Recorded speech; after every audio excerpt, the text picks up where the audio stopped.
The Babysitter, Killer Queen. This movie is directed by MCG. When I saw that, I instantly recognized it.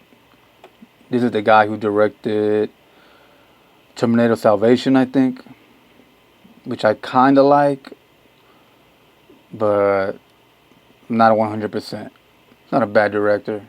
Now, let me begin by saying that I'm not reviewing this as a professional critic.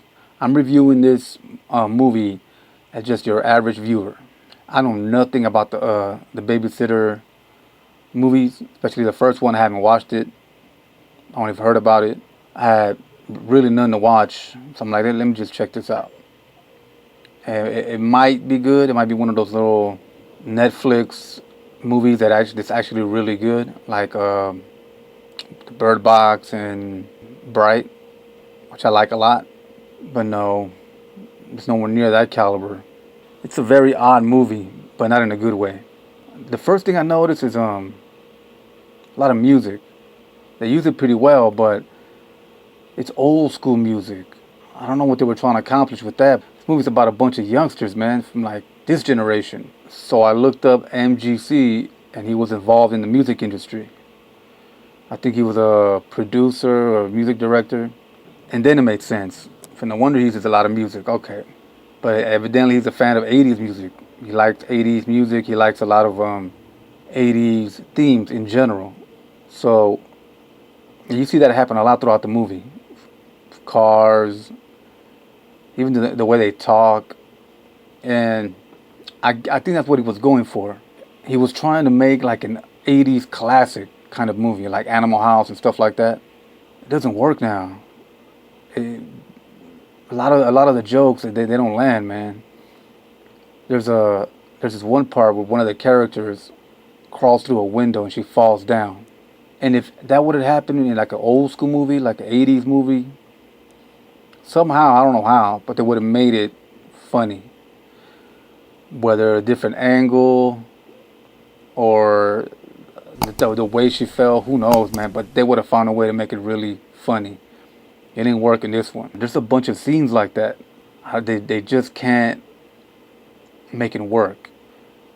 And yeah, like, as far as the 80s thing, it's throughout the whole movie. There's just one part where one of the characters gets out of a semi, 18-wheeler, right? And when she gets out of the semi, she tells the driver, and I'll be sure to let them know that Large Marge sent me. If you're a fan of Pee-wee, at least Pee-wee's Playhouse, or the movie Pee-wee's Big Adventure, I think it's called, you'll know what that line came from. Maybe some kids will get it, maybe some won't. But it's still kind of odd to throw it in there.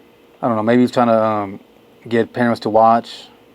I don't know, but I don't think it'll work. And I've said it before in other videos, I'm not a fan of CGI blood. And they use it here. Sometimes. It's like a mix of practical effects and CGI. And when it's CGI, oh, no. Why? Why even use it to begin with? Just stick to the practical stuff, you know? And there's another character who should have been really funny. Now, I don't know if it's his fault, the actor, or the script, or the direction. But Andrew B. Batchelor, the actor, is terrible in this thing, man. It's cringe as hell. He tries really hard, so it might not be him, but none of his jokes are funny, man. None of his jokes land. And the counselor at the beginning, same thing. It's just forced. It's out of place. Timing's off. One last thing I'll say about this movie, and it applies to a lot of new movies, it's just the look. The look of it. If it's a comedy, it doesn't work to give it a lot of contrast and saturation and make it very stylistic. Now, MCG, I think he filmed music videos. He used to direct music videos, and you can tell. It's a blend of film and music video, and it doesn't work. Especially with the comedy, it doesn't work. I think comedies should have more of a natural, visual, like eyeball, the way we see through our eyes kind of look. I think that'll make it funnier. That's partly why movies from the 80s and 90s, the comedies are very funny. But that's just my opinion. Could be wrong. You guys let me know what you think. As always, stay safe, stay healthy out there.